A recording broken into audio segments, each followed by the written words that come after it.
everyone. Welcome. I'm like looking at mine and Lou's shirts. Every week we're usually in Dolphins gear, proud. Obviously, you can see we shift gears to our vintage shirts. You're in your Kiss shirt. I'm wearing my Miami Heat shirt. Doesn't mean we love the Dolphins any less, but bring out our new gear, dust it off. The season's over, so yeah. Yeah, so we're like, but I just realized like we're both very vintagey. That's so like we don't even wear this kind of stuff. We kind of look really cool tonight. We look like 80s baby. Oh. Well, anyways, I can't help you there. Yeah. Anyways, guys, welcome to another episode of Bad Calls, Balls, and Brawls. Your host, 305 Sports Babe, co-host Miami Lou, and we're on episode 36. We missed you last week because you were a little out of commission. Started actually during the game. Maybe you had a premonition on how the Dolphins were going to let us down in a little bit, but so you were out of commission there for a couple of days, and then I had a previous commitment on Thursday, so we just decided to skip it over and move the show over a week later. So we have a request, and we like to make our viewers and our friends happy. We do have a request from a very, very special friend of ours. Yes. What do you think? All right, we'll do it from? Absolutely. All right, 1, 2, 3. Fly, Eagles, fly. On the road to victory. Oh, I don't know that much. But anything for you, Russ. 2 more wins. I'm happy for you, man. I wish it was us, but bitter happy for you guys. Absolutely. And, Philly sports in general, obviously the run with the Phillies. 76ers are, always a hot team. Your Flyers. It's a great time to be a Philadelphia sports fan. Yep, with all due respect. The Dolphins are going there. We didn't want to talk about future plans because the season was still in the present tense, but right now it's not the case anymore. So the schedule, we know who the opponents are going to be, and one of them is the Eagles in Philadelphia. So we will be definitely going to that game. As long as it's not like December, like you mean like a September, October game. We are going to that game. I don't want snowballs thrown at me. They're mean. We are going to that game. Although, did you see that? Russ is our bodyguard. We're good. Quimby has hired Russ for me already when we go up there. So exactly. I'm excited. We'll be fine. Anyways, Russ, definitely excited for you guys. Obviously you and many of our friends are from Philadelphia, and it's such an exciting time for you guys. We wish you the best this week against the Niners. Niners are a great team. One of the best defenses in the league, and it's not going to be easy. But we'll see. This is going to be a defensive battle. Yeah, don't forget my MLS, Philadelphia United. They were in the finals. All right. The Union, not the United, the Union. All right. You have enough of your accolades. Big couple months here for the Philadelphia sports teams. They've really been. I know. You still can't convert us, though. We're Miami strong here. Sorry. But we can definitely root. I'll root for the Eagles. Absolutely. Definitely. Our buddy David from Texas, but from the Mexican fan club. Better late than never. Much love from Dolphins Nation, Mexico, North Texas. I miss you guys already. As I've said a million times, our Mexico fan club is one of my absolute favorites. Awesome. You guys mean so much to me. I cannot wait until the Dolphins get the Mexico City game. They should. They should have already. But we messed up though because the Miami Heat played the Spurs in Mexico earlier this season. We should have went to that. Well, I mean, the fan base, the love for the Dolphins is bigger than the love for the Heat team. So nationwide. So the no-show last week threw me off. Yeah, Ross, it was icky, but your girl's feeling a lot better. 10 pounds skinnier. I'm like ready for this. Got the 10 pounds off football season. So let's just talk about the Dolphins. I mean, it's obvious. It's the elephant in the room. Yes, so it's 10. It's 10 days later. Obviously, we missed the recap last week, but still, it's only 10 days. It took me about 6-7 days to get it out of my system. Anyways, because it was tough. And I think we talked about it in our previous show, which is now 3 weeks ago, or 2 weeks ago. 2 weeks ago, where I was. We did our show Wednesday previous to the game. Yeah. And at that point, we knew that Tua wasn't going to start. Yep. And Skyler was our guy. We knew Skyler was the guy. And then the next day came out that Raheem Mostert wasn't going to play. That was a total. That was a dagger to my heart. A dagger. Because on the show, what I said is, we have a shot. And you didn't like when I said it, but I said, we have a shot as long as Mostert's in, because Mostert will get the ball down the field. And when it was my boss who broke me the news. He was like, Ash, I have bad news. I'm like, what? He's like, bro, she's not fun. I said, what? And it was just like, at that moment, I thought we had a shot. We had a shot. I mean, you watched the game. We were in it. No, beyond the shot. But Mostert's the one that really was a dagger. So when we heard that news that not only are you without your starting quarterback, now you're without your starting running back. Yeah. It was really like, man, this is not look good. This would be like an ultimate miracle, almost like we were just talking about Philly sports, like a Rocky Balboa moment, right? Like Rocky getting that shot against Apollo Creed. Yeah. Nobody gives him a shot, right? Just Yeah. like, hey, let's see what they could do. But like that was the mentality going in. And then so I'm going into that game thinking, hey, we're playing with the house's money at this point. Yeah. No one expects us to win. I don't expect us to win. I predicted 27-12. The 12 was generous at the time. I didn't think we could even put up that much based on Skyler being the quarterback. But here we are, totally in the game. Not in the game. We had the lead going into the fourth quarter. Crazy. I mean, so it was.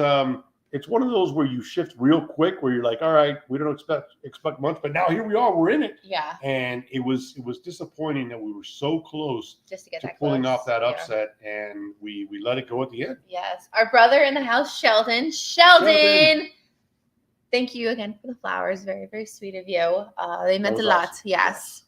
Lou only gives me flowers once a year, and it's usually on Valentine's Day when I have to remind him, did you give me the flowers for Valentine's Day? So February 24th, right? Yeah. Okay. Yeah, whatever. Okay. So Russ asked a good question. He goes, what are your off-season needs? FA, free agency, draft. We're not there yet. We're still processing the loss. You got a couple guys you want to mention. So there are two names, and I'm definitely going to put this out there, and I want to hear it in the chat. Two names that I see circulating very heavily when talking about Dolphins football right now. You guys may know these. Obviously, you guys know these names. I don't know if you've heard them as much as I've done my research on them. Two outstanding athletes that are talks about coming to Miami next year.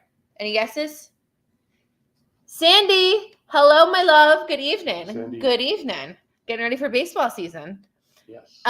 Okay, so the two athletes that I'm hearing chirps about possibly coming to the Dolphins next year. I'm just going to say it, right? Don't kill the messenger. Don't kill the messenger. Two guys. One I like, one I don't like. I'll give you hints. Okay. First guy, Tom Brady. He was spotted this week touring Miami I saw that. Miami Country Day School. It's one of the best private schools in our area. Again, we know he has kids here. He's so Tom Brady is potentially chirping about coming to Miami. That's one I'm not too happy about. Just let me, before you get to the second guy, I want to just say this about Brady. Sandy just puked even with the name of it. I'm with you, Sandy. I definitely don't want him down here, but let's put this out there because you're gonna say that information. But Tom Brady has lived here. He's had a home here for a long time, and so does Giselle. So their kids have been in schools in this area, so that's not really major news. People are just feeding into the fact that he is a free agent, and obviously we have quarterback issues, I guess you could say. So Russ said A.A. Ron. A.A. Ron is not one that I'm hearing. He would be one who I would not be against, but he's not one of the chirps. So Tom Brady, and the other one that recently has been talks about wanting to come to Miami, and he would be excellent. A guy that I like a lot. I have his jersey. Saquon Barkley. I would love him in Miami. Yeah, I would love him in Miami. He's still very young, and he is going to demand a lot of money. I don't know that we have that amount of money to give him. We definitely need a running back. Mostert was awesome, but he had his days. Saquon's a guy that obviously was injured last year, bounced back terrifically this year, had a huge year. Yeah. But he's going to ask for a lot of money. It'd be very tough to. I would say he's going back to New York. I would love Saquon here. And the third one, I'm going to give you a third one that's we've talked about it many times. Another spot. Let's just be real. Lamar Jackson. Right. Lamar's another one that they're possibly chirping. So you guys say, what are we looking at off season? I can tell you those three names: Brady, Jackson, and Saquon Barkley are the ones that I'm hearing that would be potential fits in Miami. Oh yes, and David, that was one I did hear today too. Josh Jacobs. That was another one. kid, even younger than Saquon, and a guy that had maybe the best year for running backs. Yeah. Again, he's going to be worth a lot of money on that market. So I don't know if we can afford Lamar said, Russ said Lamar's going to Vegas. No, see, I heard Tom Brady would be better off going to Vegas. All right. There's a lot, and we'll get into all that. I would say the two biggest moves and two biggest pressing issues regarding the Dolphins are obviously the quarterback position. Yeah. But Chris Greer came out, and, I guess he has to say it because Tua is still under contract. A lot of people are like, oh, are they going to pay him? he is still within his rookie deal. Yeah. They don't have to pick up any option. They don't have to do anything. He's signed for next year. Yeah. Now the question is, after next year, similar to what happened with Daniel Jones. Daniel Jones, the Giants said that we are not going to pay him beyond this year. It is what it is. But Daniel Jones had a great year. I know that Russ is in the room. The Eagles destroyed him. But look, Daniel Jones had a good season. He won a playoff game on the road in Minnesota. Yeah. And yeah, they had a big, disappointment in Philadelphia. Yeah. But he had a really good year. He rushed the ball just as great as any quarterback this season. And he threw the ball pretty well. So Daniel Jones is a good example as to what the Dolphins are going to try to do with Tua. See what he does for next year. Yeah. A lot of people still are going to mention Lamar, like you said. Yeah. Lamar's situation is this. The Baltimore Ravens do have the option to franchise tag him. However, if he comes out and says, hey, I am not going to play with you beyond this year, he could pretty much, hold a gun to their heads and say, hey, what are you going to do? I am not going to stay here. You could franchise tag me all you want, but I will not sign beyond this year. So our buddy Ray from the Midwest, really good buddy of mine, couldn't stop thinking about how amazing Tua would do with the Eagles' offensive line. Yeah, they would hold. And you know what? He would have plenty of time to find targets out there. That is very, very, very factual. I agree and I disagree. I will say that yes, they do have a good offensive line. However, Jalen Hurts is a mobile quarterback. Gardner Minshew is not a mobile quarterback. And what happened to that, vaulted offensive line when Minshew was back there? He got to a couple times. So, a lot of that has to do with, yes, they are a good O-line, but it also has to do with the fact that Jalen Hurts is a mobile quarterback and gets out of the pocket and not take sacks. So Brian brings up an amazing, amazing, amazing point. Jimmy G going to be ran out of San Francisco because Purdy Absolutely. and Lance, 1,000%. And with that, David came and said, we need a more durable backup quarterback. Jimmy G would be a heck of a backup quarterback. He's not a backup quarterback. He's a starter. Yeah. But if he was to be a backup, he would be an amazing backup for Tua. That actually, your two comments were like, Jimmy G's available. We need a backup quarterback, blah, blah, blah. Yeah. Well, look, again, yeah. I think the pressing issue here is that Greer already said that Tua's coming back. He's, if he wants to come back, and Tua by his post, which is kind of cryptic what Tua posted. But, you already saw that. Yeah. But, he pretty much says, look, I'm starting a new chapter. I guess he means that, whatever happened this past season is over. He's moving ahead. And the Dolphins are backing that. So they're going to bring him back for one more year. My take, I'm okay with it. Yeah. I'm all right with it, provided that Tua's able to, stay healthy, stay on the field. And he's got to win a playoff game at this point. Jalen Hurts is a much stronger player than Tua. I think that's absolutely facts. And then Brian said, didn't Hurts lead the Eagles in rushing touchdowns? He did. And then David makes a good point. No, I think Miles Sanders did, but he was right there. Yeah, Miles Sanders did. David, I'll take Marcus Mariota. I think he would work well with Tua. Chemistry is already there. I love Marcus Mariota, right? I loved him with Tennessee. That's my guy. And that's a guy that's proven that he's not going to be a starter anymore. Yeah. So I wouldn't mind bringing him here because Skyler, I don't think is ready to take that reign as a backup just yet. Teddy's just... And Teddy definitely is not coming back. I can tell you that right now. I don't know have information on that, but I can tell you Teddy's not coming back. So Sheldon drops a chat. I just saw police lights. Sheldon drops a good question to the chat. Let's all answer this one. Do you think that they will pick up Tua's fifth-year option? I think it all depends. We talked about it. No, I wouldn't say that. I think it all depends, and that's why Greer did that. He's like, look, he's under contract. Now, can he prove that he could stay healthy, one, and two, win games when they count in December and January? So far, and February, actually, if you want to, those 3 months. Yeah. Because we don't want to just win 1 or 2 playoff games. He hasn't proven he could do that. Yeah. So if he proves next year that he could do that, I think then the conversation will be had. But it's too early to do that now. Now, Daniel Jones is a guy that they gambled on. The Giants gambled, hey, we don't think he could do this. Yeah. And he did it. So let me tell you something. The Giants are going to pay Daniel Jones, and that backfired. Yeah. That backfired. So, that's what they're doing with Tua, and we'll see. It's a good problem to have. Tua's got to prove that he's able to be durable during the season and win playoff games when they matter. Russ says, here's my thing. The NFL should expand the rosters by 7 players and expand the salary cap since they added a game. That's a great point. All right, Roger Goodell. I like that. I nominate Russ to be the commissioner next year because that's a great point.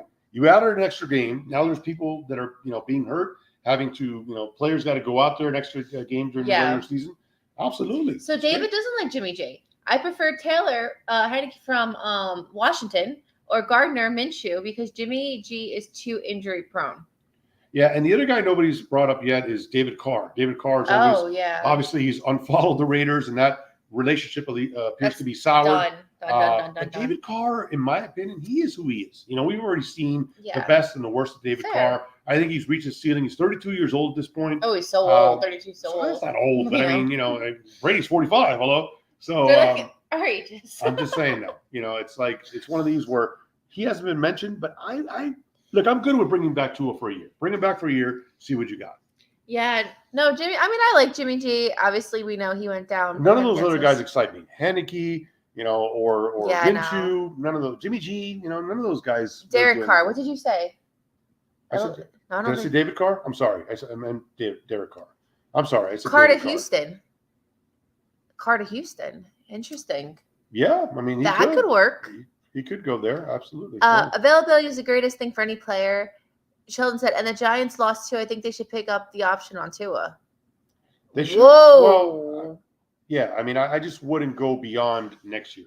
He's got to prove it to me before you give him a long-term deal. And then even after the long-term deal, it's going to have to be structured where, like, hey, you got to play a certain amount of games or, because you can't trust the guy to be your franchise guy if he's going to be missing so many games. Do not ask me to be the commissioner of sports. I would make changes. All right, so let's talk. We got 4 teams left going into the playoffs. Can we just wrap up the game because we didn't get a chance Dolphins to do that? lost, man. We did it. We lost in Buffalo. Come on. I keep dagging us. Yeah, but look, I mentioned Bring us back there. Go ahead. It would be cathartic for me to get, to bring us back to the loss. Okay, look, go ahead. So we were down. Obviously, we didn't think we could be in the game, right? We were beyond in the game, but it didn't start good. We're down 17-0 early on, and at that point, you're like, yeah, this is what we expected. Yeah. We're not going to compete in the game. Sanders, who, as you know, and you've been on his bad side the whole year, really let us down a bunch of times. Yeah. Jason Sanders actually keeps us in this game. 3 big field goals. It's 17-9. We're in the game. Josh Allen, who we kind of, and you saw what Cincinnati did to him, but Josh Allen gave us 2 gifts. He threw away 2 interceptions to us. One of them was a great play by X, and that play ended up allowing the Dolphins to drive downfield right before halftime. They tied the game on a Skylar Thompson touchdown to Gesicki, and then Thompson finds Tyreek Hill in the end zone for a 2-point conversion. The Dolphins are now tied. Yeah. So they're down 17-0 with a third-string quarterback, and now all of a sudden it's a tie game. We're in the game. Unfortunately, we left a little bit too much time for Allen. Comes back and they get to a field goal, so they're up 20-17 at the half. Yeah. Now, third quarter, biggest play of the game. You heard me. Our neighbors heard me. Pretty much everybody heard me. The whole 305 heard you. I think it went Russ heard you. Russ up in Philadelphia, and I think up into the Canadian border heard me. David heard you in Texas. They all heard you. Sandy heard you in California. The Dolphins, defensive play of the year, maybe of the century for the Dolphins, Eric Rowe blitzes. Death row. Eric Rowe runs into Allen on a blitz, hits him so hard, ball gets knocked out. Then it's a wild scramble, right? They were at the 25-yard line. Ball is backpedaling. Zach Sealer and Christian Wilkins, our guy, who is the second guy I want to talk about, Sealer just jumps on the ball as it goes into the end zone, recovers it, touchdown. Beautiful. Now, the Dolphins have had many amazing postseason memories, right? We're going to talk about them a little later. That has never happened. The Dolphins in their franchise history have never had a fumble recovery for a touchdown. So that was the play of the game. I mean, the Dolphins took the lead on that 24-20. And then 2 things that we just got to get off our chest. At least I got to get off my chest. Go ahead. Your therapy session here. Go ahead. The Dolphins are up 24-20. They stopped the Bills, get the ball back. They got the ball back deeper in their own territory. They didn't have the best of running plays, and it's understandable. You're with your third-string quarterback. Now, it's 3rd and 19 from your own 7-yard line. Keep reliving this, Russ. I know, I am. All right, because this cost the game. It wasn't even. We all watched it. We know. But I need to say it because I want them to understand my suffering. Look, they understand it. They're all Dolphins fans for the most part. Coach McDaniel decides to, I think I got to play for 3rd and 19 from your own 7 with your third-string quarterback. Ballsy. It's not ballsy. It was idiotic. So what ends up happening, well, I don't have to tell you. Thompson drops back to throw, thinks he has something. He throws it into double coverage.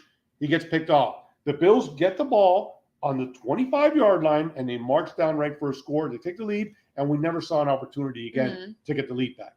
That was, in my opinion, how the game was lost. Because if you punt that ball, you're running around 30-19, you punt the ball, you put them back deep, our defense was doing their thing. We could have helped. Remember. Okay? And then, obviously, everybody in the room knows it.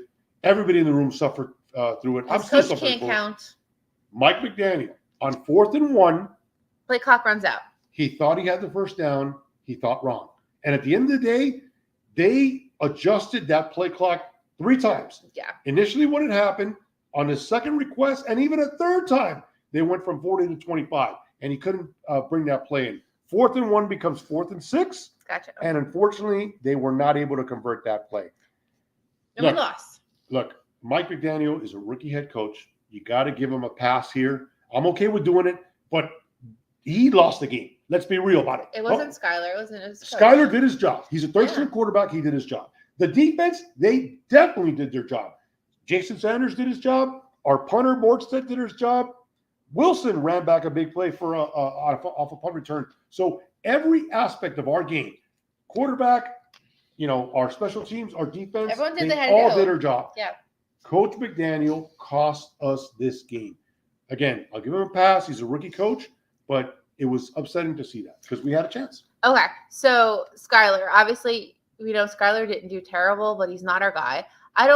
David said, I don't think we'll ride with Skylar as our backup. Definitely getting a proven guy in financial. I almost said financial aid. I worked in college admissions for 10 years, free agency. I'm sorry. Yeah.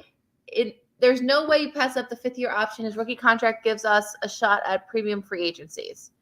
Yeah. Russ says, thanks, number 1, thanks Bengals for winning so we didn't have a neutral site championship. Absolutely. Number 2, is Mahomes going to have mobility? 3, are the Bengals still pissed and on a mission? Yes. So first one, I'm glad neutral site was terrible, although they are saying that maybe in the future they might do that. No. But that's what they're saying. No, they're not. No, that's what they've said. Number 2, is Mahomes going to have mobility? Mahomes, I don't know. The ankle sprain, obviously, if this was just a regular season game, coach would probably maybe sit him out depending on, the record and stuff, but he got to play, and, I'm sure he's fine. Yeah. 3, are the Bengals still pissed on a mission? Oh, you know it. Russ, shout out to Lou for rocking the Kiss shirt. Gene Simmons, one of the best 80s movie villains ever. I don't know why he's wearing a Kiss shirt. I'm not going to kiss you. David says, ooh, it's all about momentum. Russ, he was taking clock management lessons from Eagles Andy Reid. Oh, yes, he was. Was that before or after the alleged vape? I saw that. So he was cold because when you get cold, you go. No, he was vaping. Was he really? Yeah, no, I think he was cold. David, I still have nightmares about the misuse of timeouts and play clock running out. So bad this year, right? You get 3 timeouts per half, 6 total. 5 of the 6 timeouts were taken because of possible delay of games. Yeah. That's just unacceptable. Miami George says, Miami George says, McDaniel needs to improve his clock manager strategy. It's he does so bad. David says we do need a middle linebacker though. Yes, we're going to get to that. The other guy I wanted to mention, and we're not going to do it this show because just we're catching up here and we're rehashing. You're just therapy and no, but there's 2 weeks of playoffs that we kind of missed, so we got to talk about it, and we'll talk about it later. The other guy that's very important, and I think maybe more important after you talk about the quarterback, Christian Wilkins. Talk about a guy that needs to be paid. That guy needs to be paid. He had the most tackles for a defensive lineman in like 10 years. He's great. We met him this year. Over 100 tackles. Nice guy. The guy he's a great run stopper. He puts pressure on the quarterback. He opens up the field for guys like Chubb and our emerging star, Jalen Phillips, to get to the quarterback.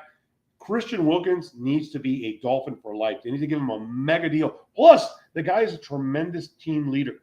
He does whatever you ask for. Yeah. He pumps up his guys. He's a yes man. He just puts it all on the line. And what a great guy when we talk to him. David said they better give that man his money. Give him his money. Dang straight. Whatever he wants, give it to him. David, but that was every week. I swear I lost hair and aged over that crap. You want to sit back and lose head? We called the stupidest timeout every week, and the clock always ran us all season. So true. And I can understand 1 or 2 times, you're kind of like, whatever, maybe in the game, your mind's that, but you are so. 2 things that happened a lot this season. Number one, play clock mismanagement, and number two, Sanders missed a lot of field goals. He did. A lot of field goals. Those are the two things where I look back at the season. You have to remember Tua's concussions and we'll remember like that. But looking back at the season, I'm remembering Sanders missed field goals and I remember the play clock. And that's two bad things. But he made up for it. Listen, at the end of the day, he hit all his field goals plus the game winner against the Jets to get us in the playoffs. Yeah. And he definitely kept us in this playoff game. Sanders balled out. He made every kick that he needed to make. So you can't, talking about kickers, oh my gosh, dude. No. Sanders and I have like an up and down relationship, right? Like some days I'm like, you're my guy. And other days I'm like, I can't even tweet about you. Like you're going to make me look bad.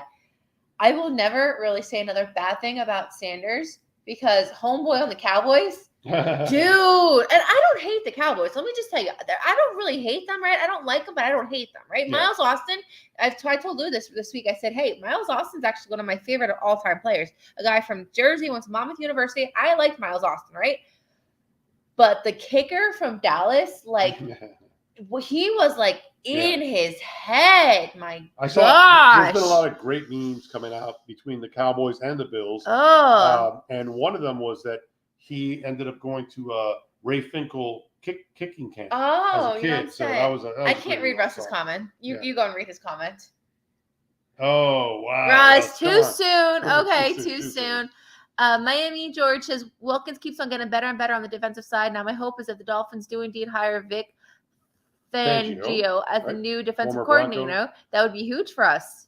That would be because they did fire Josh Boyer. Yes. He's another guy that, he was a Brian Flores guy. So remember, the same way that Mike McDaniel calls all the offensive plays, Brian Flores last year did all the defensive plays. Yeah. And the reality is this defense, even though overall as a unit, they did well for the entirety of the game, they just weren't consistent, from quarter to quarter. Yeah. The Baltimore game is a perfect example. Oh my gosh, we gave up, 35 points, and then we shut them down in the third quarter and fourth quarter to enable us to get our comeback in.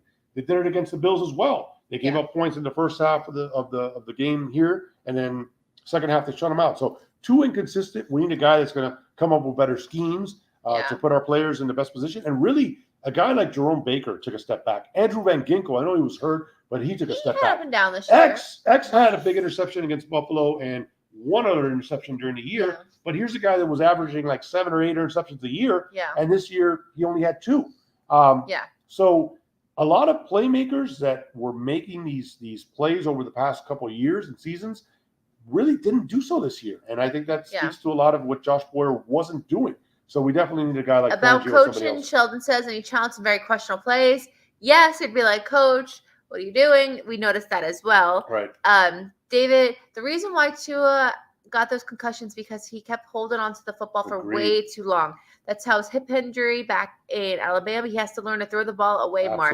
Yes, and then if he knows he's gonna get sacked, obviously we don't want him to get sacked because we know he's injury prone. Just don't throw the ball. Throw the ball away. Yeah, throw it away. Don't throw it. Yeah, I think the issue with Tua, though, is that because of his hip and because of his kind of like, nervousness of getting hit, he's not a guy that's going to scramble. Plus, he's not very fleet of foot. So fleet of foot? Is that right? No, I don't think you didn't say fleet of whatever it is. You said fleet of a foot? Fleet of foot. There's a saying that goes like that. It's not either fleet way. Of foot. Whatever it's called. He's not very. What you said. He's not very. He's not known for his scrambling abilities. Let's just say. All right. So let me just on. Close out the Dolphins because I'm getting very like about them, right? Like I don't want to say I put that chapter to bed, but I'm kind of like, one guy who we pretty much know is not going to be back next year. Unfortunately, I think it's safe to say is Gesicki. He's definitely not coming back. And it's unfortunate because he's a great player. It's kind of like one of those things where, you break up with someone and you say, dang, that was a good one got away. He's going to be the good one who got away. Once he fits into fits into an offense that he fits into, not an offense where he's going to block. That's where I'm going with that. So let me finish what I'm saying. But he's not a great player. He's a one-dimensional player. Yeah. He's a really good pass-catching tight end. He cannot block, and because he cannot block, there's a lot of when you go out there and you have a run play set up, that could be an option for a pass. They don't respect Mike Gesicki on the line setting up for the fake run when you're going to pass the ball. And that's a big deal. That's a big deal when you have a guy that is not able to sell the illusion as a tight end who's going to block for you. So, and that's why he's not coming back. I know he was misused in this offense. I like him. His but jersey red. I'm sorry. He beyond being able to catch the ball great, everything else that requires for him to be a tight end, he just doesn't do well. All right, so our OGs in the house, Russ and Ray said fleet of foot is correct. What did you say? You said flea. I said fleet of foot. Fleet. I said fleet. Oh, I thought you said flea originally. No. Russ said he's not very Fleet, flood. Dude, I don't know. I don't know. I'm getting tongue tied. Oh my gosh. One tight end I have. As long as they don't have athlete's foot, that's what I care about. One tight end that I have in mind is Dalton Schwartz. Yeah. That would be amazing. Well, Russ wouldn't like that. But... No, that would be it's too tempting to stretch the play when you got skilled receivers like Waddle and Hill. There's a chance at every home run play. Hard to pass on that. Yeah. I mean, that's what they got to do. I mean, there's no secret. You got two of the fastest receivers in the game. Yeah. Why, don't play poker. All Just right. do what you got to do. So unfortunately, I don't think Gesicki's coming back. I really like him. I really, really. All right, let's get to our segment here. Wait, one more thing. Yeah. Guys, obviously we have the I almost said NFC East. I'm so hoarse on the blinders. NFC and AFC Championship, you guys know is playing. We have the Eagles and the 49ers. We'll break that down in a second, but let's get I know, but as we're going to talk to it, I want them to put their predictions in the chat. Yeah, but let's get to the All right, then you got to hold off. This is the last segment we're going to do, so you got my intro? Oh, excuse me. That's what I'm talking about. Excuse me, nasty. Come on. Excuse me, nasty. Fire it up. For one last time. Oh, this is the last time we're doing your... That's it. Yeah, I'm not doing this anymore after this. My contract's expired. Are you kidding? Go ahead. I need a new co-host. No one's in my co-host. You're not doing the show with me anymore? I'm not doing the 72 segment. Oh, okay, guys. All right. You are just play it. Jesus. Come on. Okay. Just get it in. Wrong one. Hold on.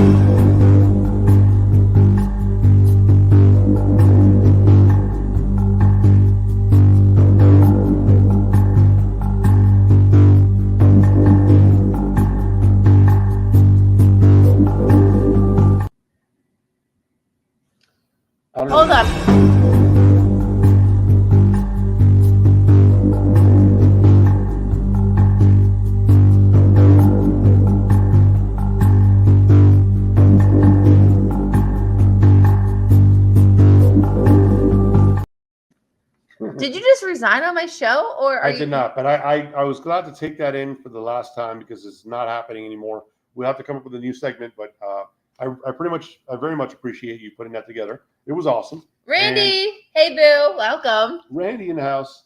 So yeah, we'll wrap it up here. There's a lot of great things that we got predictions, but do your because you called for it. I know. Getting to that in a second. Okay, bring us back to get rid of the 72 segment and we'll 72? 72. Why did you say like 72? All right, bring us back to 1972. For our final installment, our celebrity this week has something in common with the Buffalo Bills 2022 season. Do you know what it is? Chris Jericho. No. No, I don't know. So our celebrity this week, 1972 celebrity, has something in common with 2022 Buffalo Bills season, and that is they are both dead. I know it's kind of somber, but it's true. Our celebrity this week was born in 1972, but sadly, he tragically had his life taken in 1997 at the age of 24. Any idea what I'm talking about? Look, I was 6 or 7 years old. I have no idea. Well, I am talking about Christopher Wallace. Does that help you? I have no idea who that is. Okay, they're going to help. Go ahead. Christopher Wallace. Christopher Wallace. What? AKA the notorious B.I.G. Biggie Smalls. Oh, okay, I know Biggie Smalls like that, right, well, but I don't know him like that. The notorious B.I.G. Christopher Wallace was born in Brooklyn on May the 21st, 1972. He is one of the best rappers of all time. He is also a songwriter, or was a songwriter, and music producer. Wallace only released 2 albums. They were eerily named Ready to Die in 1994 and Life After Death in 1997. That album was released 16 days after his death, and it was actually going to be the title of the album regardless. So kind of like eerie how the album was going to be called Life After Death, and he never even saw the album release. But Biggie had a bunch of hits in such a short time, and more in the works, but unfortunately, he was gunned down on March 9th, 1997 in Los Angeles, California. He would have been 50 years old today, and it's crazy. He's actually now been dead longer than he's been alive. Oh my gosh. Yeah. Ugh. He died at 24, and he's been gone now for 26 years. But his music and his likeness continue to live on. Again, he's regarded by many as the greatest rapper ever. Even my dad is a big Biggie fan. No But, kidding. yeah, absolutely. Oh my My dad is gosh. an Elvis Presley, Frank Sinatra, Gypsy Kings kind of guy. So that's his music style. And then Biggie. But whenever Biggie came on the radio, my dad would say, "Now see that guy? That guy's a rapper." I'm gonna that ask guy- Poppy that. Ask him. I'll 100%. ask Poppy the same. 100%. He could say that guy's the best. He would always say that. I'm gonna ask him. He's a big Biggie Smalls fan. So yeah, Biggie Smalls, our final celebrity of 1972. At this point, it's not even 50 years later because we're in 2023. So that was our last one. So let's get You to mean the. you mean Diddy is living off of Biggie? Oh, he is big time. I go for it. Yeah. So our final segment, obviously, is the reason why we did this segment was to commemorate the Dolphins' 1972 perfect season, and we've arrived at the big moment. It's Super Bowl VII from Southern California. It's the 13-3 NFC champion. Talk about the championship games this week. The champion from the NFC, Washington Redskins, and the 16-0 Miami Dolphins. The game was played on January 14th, 1973. It was played 2 weeks after the conference championship games took place, and that was played on December the 31st. So this was the first game. Back then, obviously, less teams in the playoffs. Yeah. So this is the first game of the 1973 calendar year, if you will. The game was played at the Los Angeles Memorial Coliseum. Special super Sunday kickoff time at 3:50. The game time temperature was 64 degrees, and the attendance was 90,182 A people. lot of personas there. A lot of people. That's a very famous venue, the Memorial Coliseum, which was built in 1923, so a very historic venue at that time. The Redskins were actually favored by 1 point. Yeah, it was a small line. Yeah, pretty crazy. And the average ticket price for this game, are you ready for this? I would say $110. Okay. Do you know what the average ticket price for this year's Super Bowl is going to be? If the Dolphins weren't, it'd be priceless because I'd be there. But I would say the average ticket is about $3,500. $8,000. Oh wow! The average ticket for a game to this year's Super Bowl is $8,000. So 50 years ago, the average price was $15. Oh my gosh! 15. I'll buy that whole stadium right now for all of us. $15 for a ticket back in 1972. Unbelievable. All right, so some interesting notes on this game. Bob Greasy is back as a starting quarterback, as you know by now. Yep. Greasy was feared lost for the season. He broke his ankle in Week 5. Earl Morrall started the remaining of the regular season games and the first 2 playoff games. But now Shula, with the off week in the Super Bowl, said, hey, Greasy's back. He's a starter. We're moving full speed ahead. So this is a big one also for Don Shula. Don Shula lost his first Super Bowl ever as a coach with the Baltimore Colts. He was upset by the New York Jets. I hate to say that, but yeah. He was. And then he also lost the previous year to the Dallas Cowboys in Super Bowl VI. So he was 0-2. So a lot riding on this game for Don Shula. All right, so let's get to the game. Early on, it was a defensive battle. There was both teams punted on their first 2 drives. In the final minute of the first quarter, though, Bob Greasy connected on a 28-yard touchdown pass to Howard Twilley. And after a Galileo Premian field goal, or extra point, Dolphins led 7-0. Washington's next drive resulted in their quarterback, Billy Kilmore, being intercepted by Jake Scott. Remember that name. But the Dolphins were not able to capitalize. The Dolphins intercepted Kilmore again, and Bonaconte ran it back for 32 yards, and the Dolphins were deep in Redskins territory. So Jim Kick punched this one in after the Dolphins' big interception by Nick Bonaconte. The Dolphins took a 14-0 lead, and that's how it remained through halftime and into the third quarter. In the fourth quarter, Washington finally moved the ball deep in the Dolphins' territory, but Kilmer was once again, this is the play of the game, intercepted by Jake Scott, second interception, if you're keeping track. Scott returned this one back 55 yards. Baller. And this was obviously taken back 55 yards to midfield for the Redskins. The Dolphins, get this, were driving, all right, after getting this big interception return. They were about to kick a big field goal, and this field goal would have put them up. It's 14-0. What would the score have been with the field goal? 17-0. Exactly. Would have been their record. But then what happened? We watched this over and over again. I wasn't even thought of in 1972. And Lou and I have watched this Super Bowl. Oh my gosh, guys! It was on the day of the Super Bowl. It was like last week. It was January the 14th. January 14th, Lou wakes up like, babe, we gotta watch TV. Lou, why? Like, let us sleep in. No. It's the 50th anniversary of Super Bowl. And he's like scrambling using DVDs, which I don't even know what DVDs are. And he's like, I gotta find it. Sure enough, he actually didn't have the DVD of the perfect season. He was like, babe, what's your YouTube account?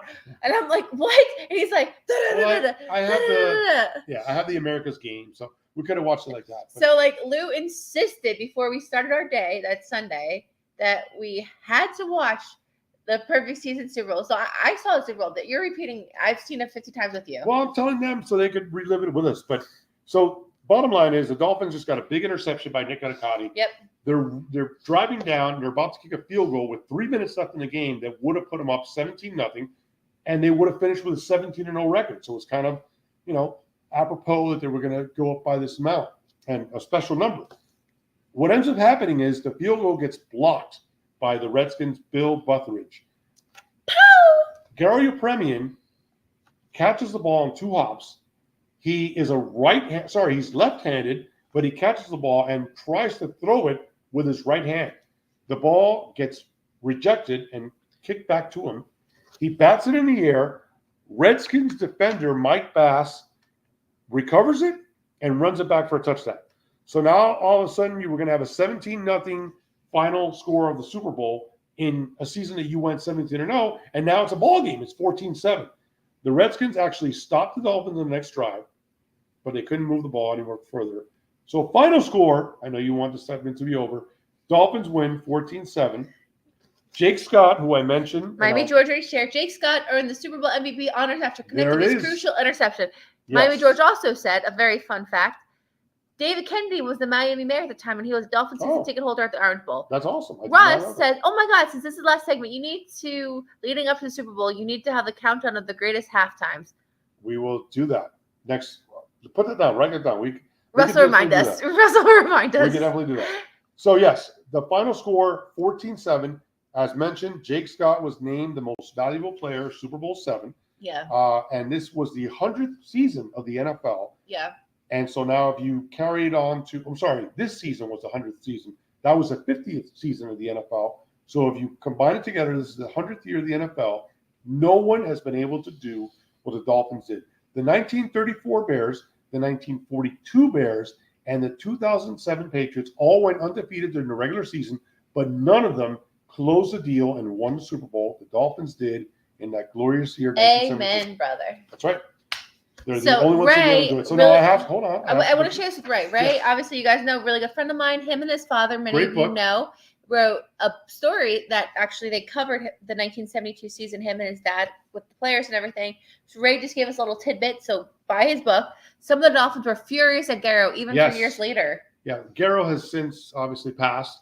But they're yes, still they were all very upset. Look, kickers have the least, well, besides the punter, have the least most responsible job on that football field. And for this guy to, possibly endanger that perfect season, which he did, people just were really upset. I would get some pictures. This is Larry Zonka, obviously. You can see him really crushing those Redskins defenders, leaving them in the dust. So that's one. We mentioned Jake Scott. Jake Scott, Super Bowl 7 MVP. That is him intercepting the ball in the Redskins end zone. You can see the Redskin end zone over here in the gold and maroon colors of the Washington Redskins. He intercepted that ball and ran it back 55 yards to midfield. So that was a big one. We have Don Shula after the game being carried off by his players. That's a very famous picture. Absolutely. And you'll notice what's over here on this side, actually. What's over here? These columns. The Coliseum. The Coliseum. I'm going to show you something very kind of cool. And then this is the famous thing that was put on the scoreboard with 0 seconds left, the world champion Miami Dolphins. And then our good friend Russ, I believe he's still in the room. So you pointed out the Coliseums. This is actually a picture of me. That's you? That's me. Oh my gosh, you're so skinny. I know. And there's the Coliseum there in the background. Who's this guy in the room with me now? So I am in this picture. It was important to me because my Quimby is one of my best friends. No, I actually like you better now. Quimby is one of my best friends. He runs the Green Legion, which is an organization for the Eagles. And they had a trip out to watch the Eagles take on the Rams at the Coliseum. And I knew that this was the last time because the Rams were going to move on to a different venue. This was my last opportunity to watch an NFL game at this historic venue because he is a huge friend of mine and I have a lot of Eagles friends. I did wear a Jerome Brown jersey with my Miami Hurricanes hat because Jerome Brown played at the University of Miami. So I was repping Miami all the way. And then if you notice in that picture, I also have a Miami Dolphins hanky there, the towel. And so it was a big deal for me to watch a game. So that's old school, Lou. It old is. School. It is, but it was a Nick big Foles. it was a big thing for me to go to that venue and watch an NFL game where the Dolphins completed the only undefeated season, because that'll never happen again. I won't be able to play to go watch an NFL game there. So, yeah. So that's it. That's that segment. You're so cute. Cute with you. So in other news, there are two stories that I want to share with you guys. I like to just, there was some really bad news this week. Obviously, you guys know Lou and I are huge Disney fans. We are those people, even though, well, obviously we don't wear ears, but I just bought my first pair of ears last week, or last time we went there, it was a few weeks ago. But we love Disney. We're annual pass holders, and we truly love Disney. Some of you guys may or may not know Splash Mountain, one of the original beloved rides at Magic Kingdom, is gone. Not gone, but they are changing the ride from Splash Mountain to Tiana, Princess and the Frog. So my concern is that it's going to be like Norway in the sense that they had the ride with the trolls and the Vikings, and then they made Frozen. And I'm a Frozen girl, but that ride sucks. So I'm so worried that Splash Mountain, nothing was wrong with it. It was a classic favorite. It was never under an hour wait for anybody. They're going to destroy it with Tiana. My philosophy in life is if it's not broken, don't fix it. So Splash Mountain did have its last ride this week. People waited up to 5 hours to go on it. The line was actually out to the gates. There was also people who took samples of the water and sold it on eBay for like thousands of dollars. Wow. So it's sad. It's a part of my childhood. It's definitely one of my absolute favorite rides, and I can only hope that Tiana's is going to be awesome. But I took it pretty bad. I was like, oh my gosh. George, closing Splash Mountain was a shock. It was not fun. So that was one thing that happened this week. Okay. And then what else was I going to share with you? We actually had a really, really cool week. I don't know if you guys saw some of the pictures that Lou posted. I posted a few too. First, let me back up a little bit. You guys know I love the Dolphins, but I love the Miami Heat. Huge fan. People have asked me, what do you love more? I refuse to tell you that on the show. I've said it a few times, but I'm not going to say it, but I obviously have whatever. So we went to an event this week at the Miami-Dade Arena called Casino Night, and Lou's gone to it previous, and I tried to have him say what is it? And he's like, oh, you go and play casino games against the players. Well, your girl, 305 Sports Babe, beat Alonzo Mourning in not one, not two, but 3 hands of blackjack. That's pretty awesome. So we had a really, really good time meeting the players. I actually met my favorite player, Max Strus. It was so awesome to meet him. I don't get starstruck, right? The only player that you really, and we've met plenty of athletes the last 2.5 years. The only player that I've ever gotten starstruck with in front of is who? Max Strus. No. Oh. In the past. Oh, Fasano. Yes. When I met Anthony Fasano, my favorite Dolphin of all time, last year, I froze. But we've met tons of players. I never got starstruck, right? So Max Strus goes past us, and I freeze, and I said, Lou, that's Max, and I start sweating. So Lou was like, go say hi. So I go up to the table where he's playing. I think he's playing craps. And I wait there, and I'm just looking around. And then I'm like, Lou, should I do it? He's like, yeah. So I'm like, hi, Max. I said, I'm a huge fan. Followed your career to Paul. He's such a nice guy. So that was crazy. Then you had a nice moment with Glenn Rice. Yeah, Glenn Rice is a great. He deserves to have his number retired. He was our first superstar for the Miami Heat back in the day. Unfortunately, he was traded by Pat Riley because they had the opportunity to get a star center in Alonzo Mourning, and so that's why he moved on from the Heat. But he was the first superstar ever, and only because of him were we able to get a guy like Alonzo Mourning that really took us to the next level as a franchise. So, No, love and Glenn then Rice. we met a lot. We met Haywood Heightsmith. He's a new key player. Yep. My favorite player who we met, I actually uploaded the picture today because Lou, for some reason, did not want to include it on the album. Omir Yerkshiven. People are wondering why he was smiling so hard at me. I will not disclose the conversation we had, but I can tell you my boyfriend was within 10 feet, so everything was okay. No problem. I did have a dream about him last night, and I will not share that. I cannot share that. Anyways, but no. So, but yeah, Splash Mountain, we were saying before, Russ, so they took Splash Mountain down, which everyone loved, and replaced it with Disney's first Black Princess. Great people are going to lose it. Russ. Look who's in the house. J9. What's up? Go Birds. Why do you say J freaking 9? Because J9. I'm so excited she's here. Okay. J9. Actually, What's going on, we J9? have your 76ers in the background. You guys are crushing Brooklyn right now. 96-83 with 3.5 minutes. We talked Ben about Simmons is being booed as we speak, I think. that's the booing I hear. Yeah. Oh my gosh. No, we said it before earlier in the show. Super happy for you guys. We're Dolphin fans. We don't really know what this feeling is going into an NFC AFC championship. Sure, it's amazing for Forget all you championship. guys. We don't know what it's like going to the divisional round game. Yeah, so We're 2 weeks so behind enjoy it. your championship, but hopefully your Phillies like chill a little bit. Let the Marlins have a little fun this year. Well, you got to give her a little bit, and then we obviously haven't played the 76ers yet, so we have some games coming up with them. Yeah. She said, "Yeah, I'm watching too. Ben gets booed every time he touches the ball. As he should. Oh my That gosh. spineless jellyfish. Miami George. I'm a former Miami Heat season ticket holder when I used to live in Brickell from 2008 to 2000. Those are some great years. Yeah, great years. You saw, 2 championships there. The moment Pat Riley took over in 95, the Heat culture changed forever. As much as I loved Rice, Riley had to make a very difficult decision, and it ruled in the Heat's favor. Absolutely, George. Absolutely. I remember. So the headline back then, like now, people don't read newspapers, but back then they did. And the headline, not just in the sports paper, but in the Miami Herald, in the main paper, there's a lifestyles and travel and weather, but in the main section of the paper, the headline was "Good Morning," and they spelled morning with his name. Oh yeah, MOURNING, and it was just a big deal to have a guy like. And back then, also the landscape of the NBA, unlike today, which is all you got to have a Steph Curry, you got to have guys that shoot the 3-pointer. Back then, you had Ewing, you had David Robinson, you had Hakeem Olajuwon. And Miami said, we know this, and we got to counter that. And that's why Pat Riley made the move, and it was a tremendous move. J9's already counted down. March 1st in Miami. That's right. Let us know if you come down. Yes. We saw the Sixers Heat game with her last year.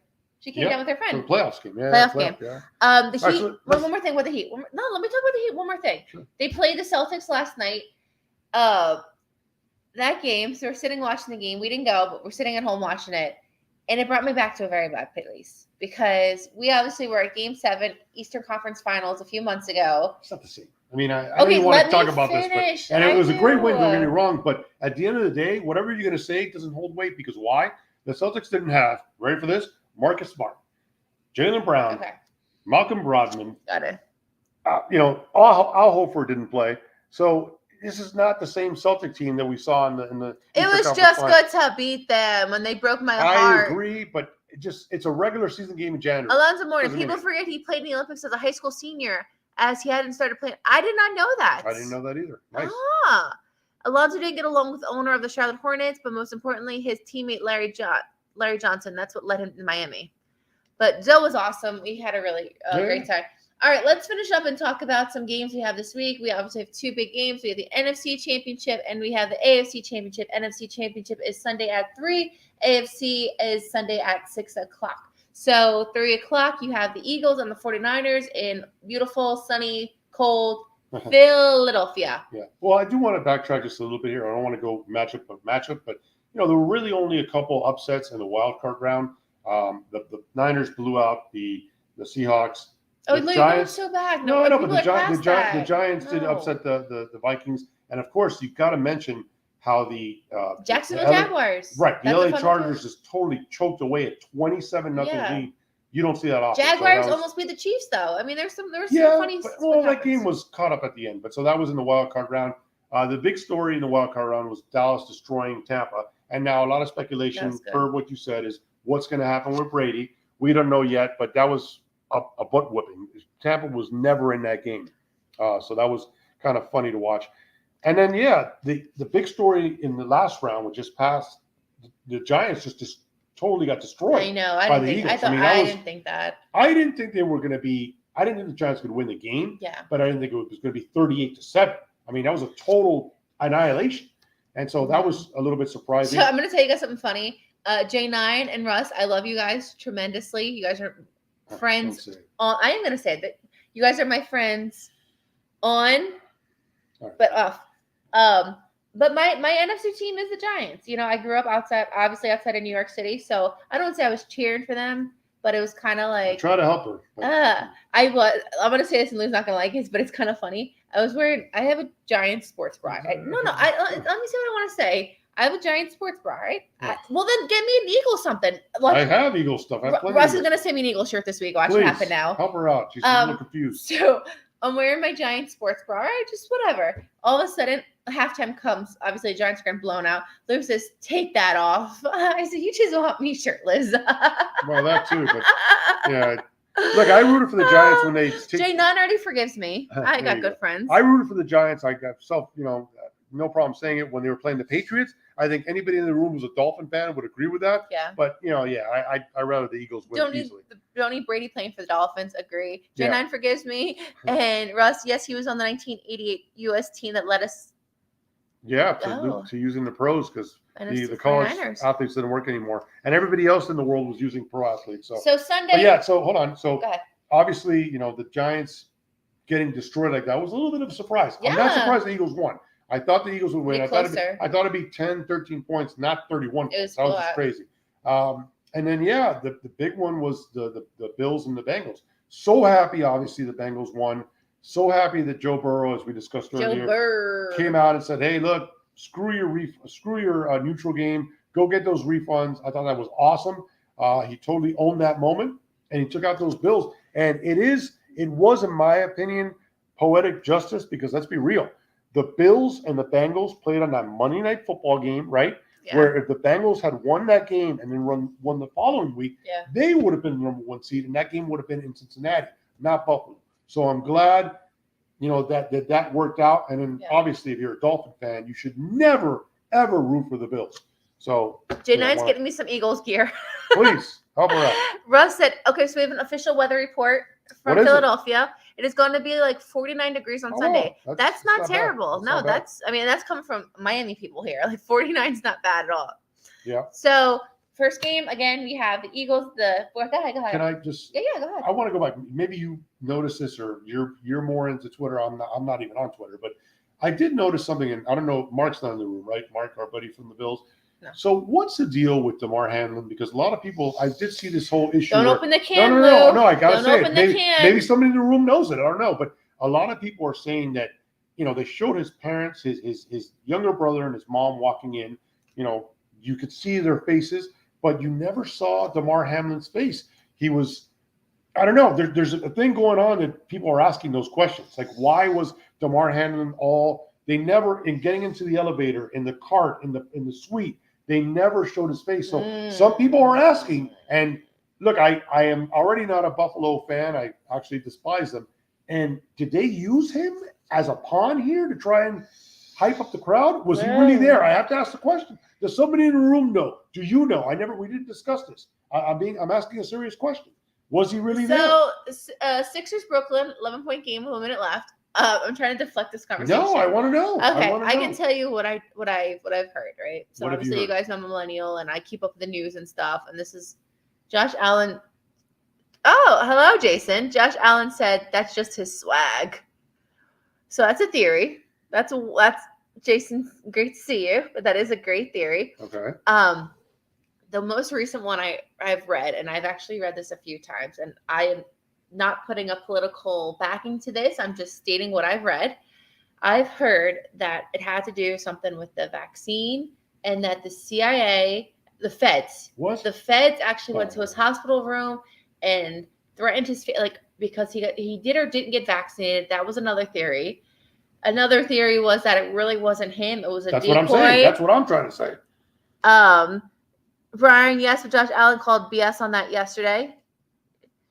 52. That's actually warm. Okay. Yeah. So what Jason's saying, that's just his swag. So Josh Allen, they both actually just brought up Josh Allen. Josh Allen is definitely keeping to his word, saying that's his swag.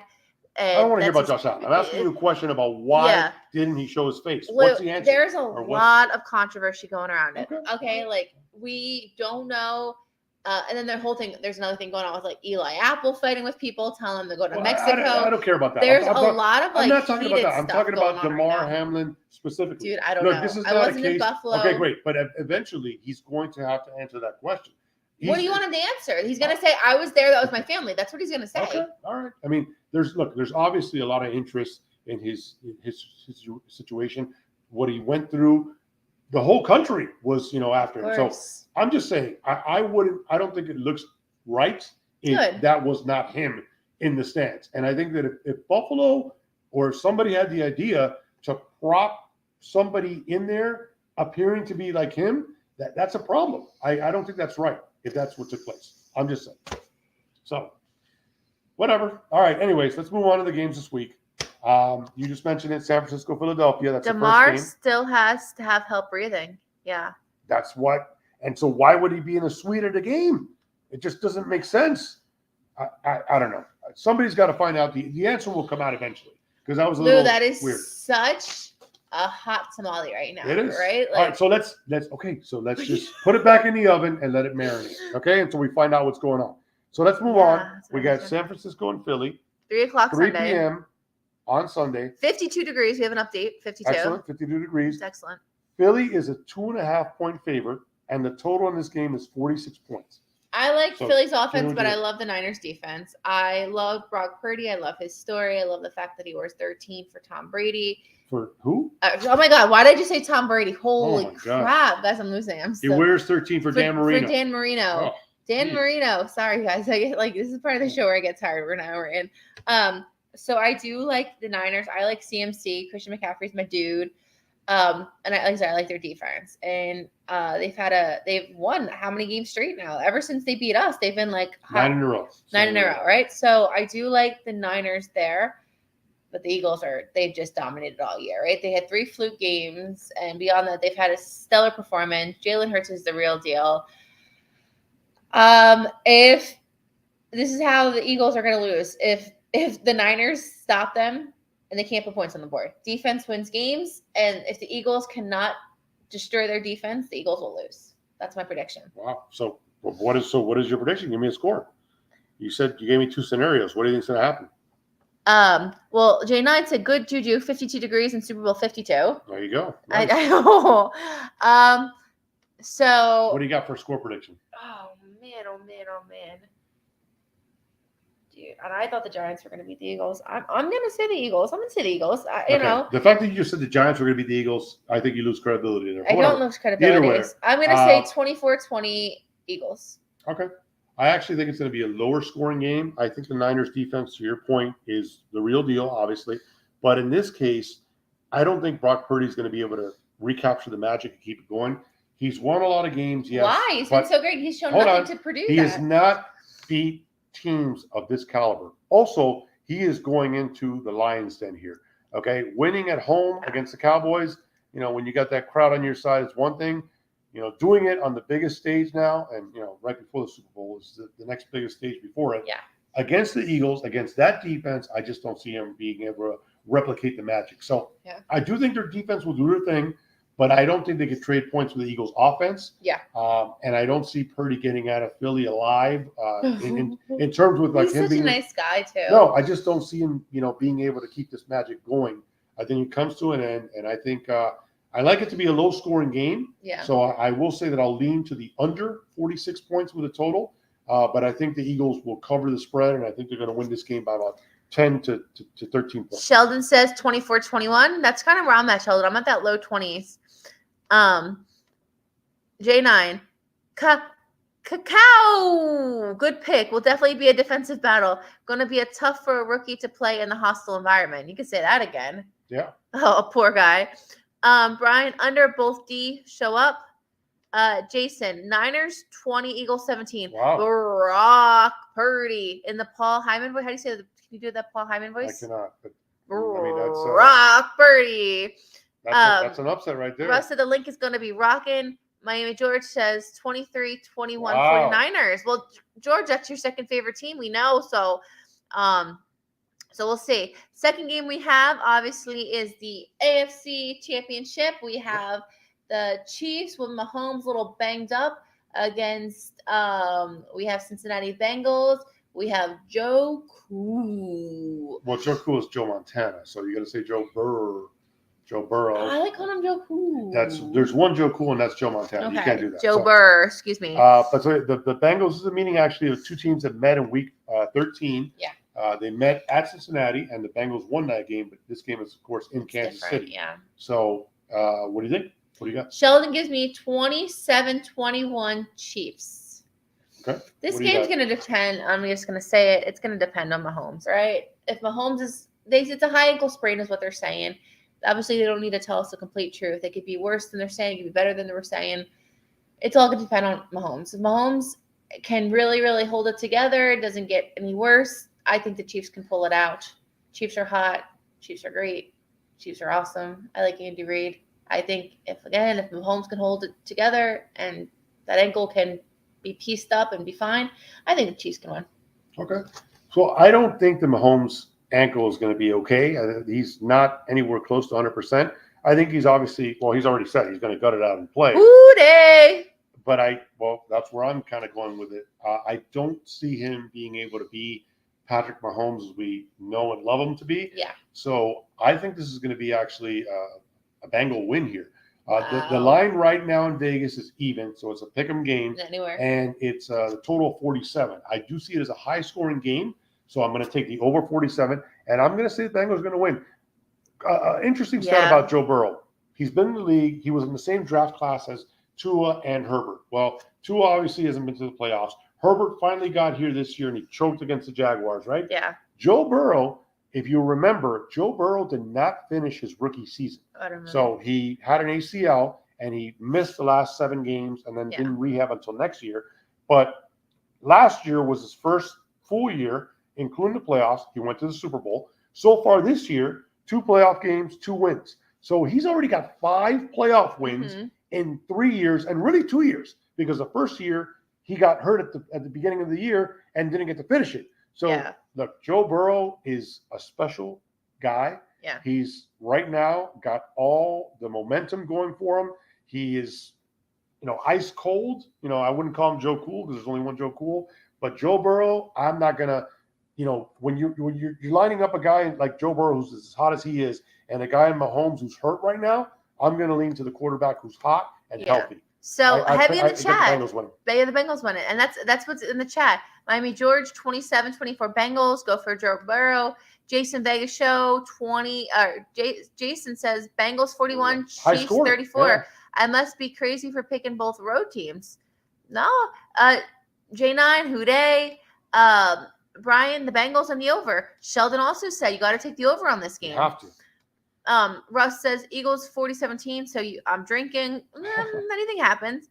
And then that. Russ Bengals 30-24. Andy Reid looking like the Kool-Aid man. Well, and that's the other side story. So incredibly, if the Chiefs were to prevail and the Eagles were to win, as we both see them doing, you're looking at the Andy Reid Bowl. Andy Reid, of course, coached the Eagles for many amount of years, and he almost got them to the Super Bowl several times. It was never able. Well, he did get them one year against the Patriots, but he never, lived up to the expectations of going to all these. There was multiple Super Bowls in the works, and he never delivered that to the people of Philadelphia. So it would be a really incredible matchup if it was Andy Reid. Dave brings up a good point. Dave, I said that right before. The Chiefs win or lose on Mahomes' ankle. 49ers take it with their defense. That's exactly the take I said. I said if the 49ers can hold Philadelphia, really crush Jalen, I think the 49ers got it. I don't care. It's Brock Purdy's first year. I don't care. He has, 8 games? I totally think of the Niners defense. They can win it. And then I also agree. The Chiefs win or lose on Mahomes' ankle. Literally exactly my thought. If his ankle's able to hold up, I think the Chiefs can win it. One thing about Purdy, though, you mentioned, and a lot of people brought it up. So the 49ers drafted Trey Lance, I believe he might have been first pick overall or third pick. He was a top 5 pick. I know that. and they drafted him to be their quarterback of the future while Yeah. Garoppolo was on his way out. He hasn't panned out, and now everybody's pretty much saying that Brock Purdy has earned this job going into next year. Yeah. So whatever happens in Philadelphia on Sunday, it all but looks like as Brock Purdy will be the starting quarterback in San Francisco moving forward, which is really an amazing story. Jinx. I mean, he really The fight in Icky Woods take another one over the Take a Chiefs. shuffle. Brian said that Bengals defense is hot. Defense wins championships. Yep. Jason calling out Russ. Don't try to blame it on the Henny now. Mm-mm-mm. So, again, this is the time of the year where, Somebody did bring it up that, yes, San Francisco and Cincinnati have previously met in 2 Super Bowls. One of them right here in Miami, 1988, I want to say. But, they met twice in the 80s, and the 49ers won both of those. So that would be interesting if that was a rematch for the third time. Yeah, so we'll see. It's big games, obviously, Sunday. That's the obvious. I mean, it's so awesome the way the NFL is the number one sport in America. You're going to have 2 games back to back for the right to go to the Super Bowl. Yeah. They put it at a perfect time. Sunday is like pretty much a day where everybody sits on their couch anyway. Unless you're chairing a pig roast. Well, there you go. That's your problem, not Mm-hmm. mine. Or running the Miami Marathon. Everybody's, well, that's early in the day. They purposely put it out. Have you ever had a marathon? I'm sure these people aren't like. I'm sorry, you're asking me? I'm running the 5K in 3 weeks. Yeah. I'm excited for it. Nice. But the NFL is the king sport in America, and it doesn't get better than Championship Sunday. Yeah. It should be a lot of fun. No, it'll be exciting. Russ, did you know? Whenever Russ says, "Did you?" I get all nervous. Did you know the Eagles have been to the most conference championship games since 2000 in the NFC? I did not know. They lost a couple of tough ones. I know they lost, at Arizona. They lost, to Tampa Bay at home. Sorry, I don't want to bring it up, but a couple of tough losses there. And then because we have a lot of Miami people in the room, I do want to point out the Dolphins because they've come up. What's today? The 25th? I don't know. It's the 25th, yeah. Yeah. So on January 20th, past the last time the Dolphins were in the Super Bowl, January 20th, 1985. That's what? Is that 38 years, I want to say? What is it? January 20th, 1985. I'm 89 and I'm 33. So 38 years. Yeah.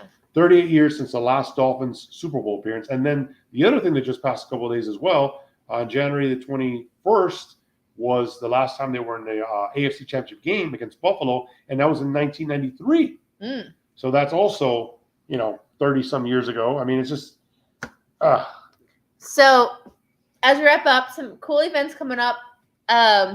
We have this event I really don't like. I love NASCAR. I'm a NASCAR girl. I lived in Daytona many years. I do like NASCAR. My favorite racer did retire this year, so I'm looking for a new driver. Eric Almirola is my guy. He's gone. He's not gone. He just doesn't drive anymore. You have the Coliseum, the NASCAR Coliseum race, and Lou was like super excited about it. Like we watched it on TV. That Coliseum, the track is so small and it's just one circle.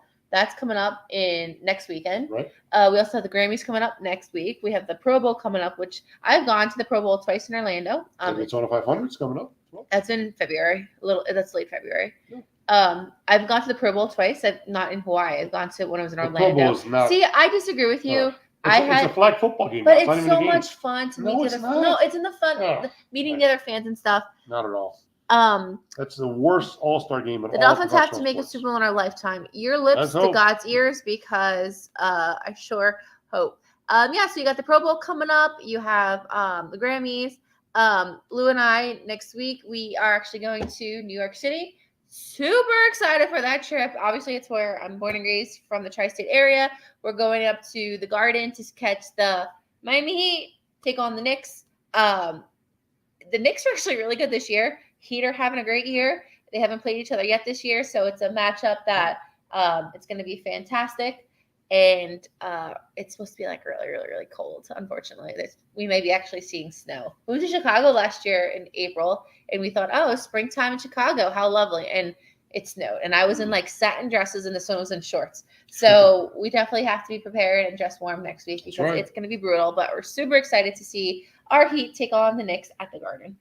The world's most famous arena. Should be I fun. know. I'm super excited. Oh, I'm ready for it. All right. So what do you say? We've been on for a while. Yeah, no, look, I'm looking forward to obviously the games on Sunday. Oh, you made a good question. So Luke called me today. Thank you, Crazy Dolphin. Greetings 305 Sports, babe. Hit that like button and subscribe. Let's continue to support our ladies of the. Oh, thank you. Very, very nice of you to say that. So Luke called me up today at work, and he was like, and he didn't call me babe actually. Something he usually does. He was like, are we gonna still do the show? And I was like, yeah. And he was like, but there's no football. I said, there's a million things we can talk about. So obviously we have baseball season coming up. And I asked you about moving forward. Yeah, moving forward. I said, heck yeah, we're going to keep doing the show. Granted, obviously we don't have Dolphin football, but there's going to be a lot of moves. We know, literally, it was this time last year that we were all just chilling, and all of a sudden breaking news, Brian Flores gets fired. So obviously we know. And then forget that, a couple weeks later or a month later, we got a huge news that Tyreek Hill's coming to the Dolphins. Before that, Teron Armstead. So obviously we're not going to go anywhere. Look, the NFL is a year-round topic. It is. So we're not going to go anywhere. So you can't get rid of us yet, guys. So glad y'all are doing the show. Sheldon, don't you worry. We are here, baby. No, look, this time of the year, you got, obviously the NFL is wrapping up and it's getting to its crescendo. NBA's All-Star break coming up. You mentioned about NASCAR with the 500 coming up and the Clash of the Coliseum. You got spring training, next Baseball's month. Getting hot. Baseball comes back. And March Madness, college basketball. We're still here. So the number one sporting event in the United States, in my opinion, is Super Bowl. The second one is March Madness. There's nothing like it. I don't, because I'm a huge St. John supporter, and we're just having a crappy year again this year. So I can care less about college basketball. But we'll come on every now and then and just talk about those kind of things that are going on and what are the hot topics of the sports world. I also want to add some segments, like obviously you guys know we live in Florida. And you all know, like, Crazy Florida Man or Only in Florida. So I think I'm going to... J9 should be a contributing reporter on the west coast of Florida because she's shared a lot of Florida Man stories with us. So, yes. Without a doubt, the Pro Bowl is absolutely garbage. You know who to blame for that. I like to go to it. I have a good time. Dave, I see I need to subscribe. We'd love to have you come on the show. Join us. We're here almost every week. Formula One is coming as well. Yeah, we had that in Miami. Yeah. And then obviously hockey. Like, we never talk about hockey. We are Florida Panthers fans. We usually go to 1 or 2 games a year. We have a blast. So we're not going to go anywhere. But I am going to add I also want to add a news segment. I don't know if you guys heard this, what I wanted to say before as I wrap up. Regal Cinema. I know our buddy Russ loves movies. Like, Russ DMs us about oh, did you see all these movies and stuff? Even on our Christmas card, he gave us had all these movies. So Regal Cinema is actually slowly going out of business. They're shutting 40 theaters within the next few weeks, including the only one in Miami. And Lou has first of all, he has 70,000 Regal points. I don't even know how do you have. I think you actually broke into the system. I can't even tell you that. It's been a really I can't. And the closest Regal now to us is an hour away. So we obviously won't be going. Well, I say that, but we will be. But we literally have a Regal right down the street in South Beach, and they're closing. Yeah. And so things are just I'll tell you what it is. And you shocked me when you told me that news. You broke that news. I was like, you got to be kidding me. But the reality is when COVID hit, people weren't able to go to the movies and people were watching movies at home. Of course. So now to me personally, there's nothing like seeing a blockbuster movie. You're talking about, Jurassic Park or even Top Gun. Yes. When you see it in the theater and you hear, I don't care Jaws, you tortured me with that movie. I don't care how good your surround system is at home. You're not going to be able to top what they do in the movie theater all the way around you, seeing it on that big screen. So I love movies personally, but let's be real. It looks like it's being phased out. And then also every outlet now, whether it's Paramount or CBS or HBO, everything has a plus. HBO Plus, Disney Plus, everything's a plus. So how could you compete with all these? Barnes and Nobles is also gonna be one that's gonna be going out of business. Nobody goes to bookstores anymore. I don't even know how to read at this point. J9, count me in for the West Side Report. She got it for all there's spring a lot training. She's talking about the Florida Man. She's gonna give us she'll give us the Florida Man report from this the West week Coast. in St. Pete. Russ says, it's on my mouse. This year, Bill Belichick was coaching the AFC and called a fake punt with the Bills punter, and Sean Taylor killed the punter. What? Miami George, Formula One has come back to Miami. I'm going to be there. Start saving up because that is expensive. NHL All-Star Game coming up. And she knows more about South Florida than we do. I knew that as well. Look that up. Fake punt Pro Bowl Sean Taylor. I gotta look that up. It'll be the XFL. Yes, Jason's big with the XFL. That's coming back next month. I think there's a team in Florida, right? There's a Orlando. Orlando has a team. Yeah, and then Russ, I worked for Regal years ago. Wow, I'm not surprised on that. I found the Florida Cracker Man Cafe today in my travels. Oh. Wait, I wonder if that's the one outside of Dunedin. I heard that. No, there's something like. Florida Cracker Man Cafe. That is Do text awesome. us that or put that in the chat where that please. is. We're what? Oh, I don't think Russ is going to want to join us when he comes down to the Florida Cracker Man Cafe. I don't think he's going to like that menu. Orlando Guardians. I have the hookup. Yeah, Orlando Guardians, the XFL team up there. Okay, Yeah, nice. Brooksville. Yeah, Brooksville. We got to check it out. Lou and I are always down for like Florida road trips. We are going to be going to Fort Myers to see the Red Sox, my beloved Red Sox. Next, we're going to be doing so Fort Myers is home to the Twins and Red Sox and the Twins, so we're going to try to catch a game 1:00 Saturday and 1:00 Sunday. And also, there was a lot of devastation in Fort Myers Beach Be a cleanup or with the something. hurricane, so we want to do a cleanup or we'll do something out there to give back a little bit out when we go up that way. Russ has aged himself. I managed one of the busiest Regals on the East Coast years ago, Warrenton Crossing 22. I actually opened that building. Wow. Nice. That's like the Blockbusters and stuff. I don't remember really Blockbusters and stuff like that, but that's all went out of business too. I do remember Blockbuster, but I can't really talk about it because I think I owe about $40 in late fees. So I just want I'm bad. yeah, I don't want to bring that back up. Oh, Fort Myers here. Yes. We're going to be, I've been to Fenway South. Come on and join us. We're going to be there yes. for 2 days, Saturday and Sunday. So I'm excited. Yes, absolutely. I love Fenway South. Even the Red Sox are going to be terrible. I actually like the other park better. I forget what it's called now. The Twins play. Yeah, I forget what it's called. Oh, I see it. I see it in my. That is a great ballpark. I'm biased. I'm a Red Sox fan, guys. Awesome ballpark. All right, what do you say? Let's wrap it up. Yeah, let's wrap it up. I'm going to say, we have a lot of Eagles fans in the room. Eagles.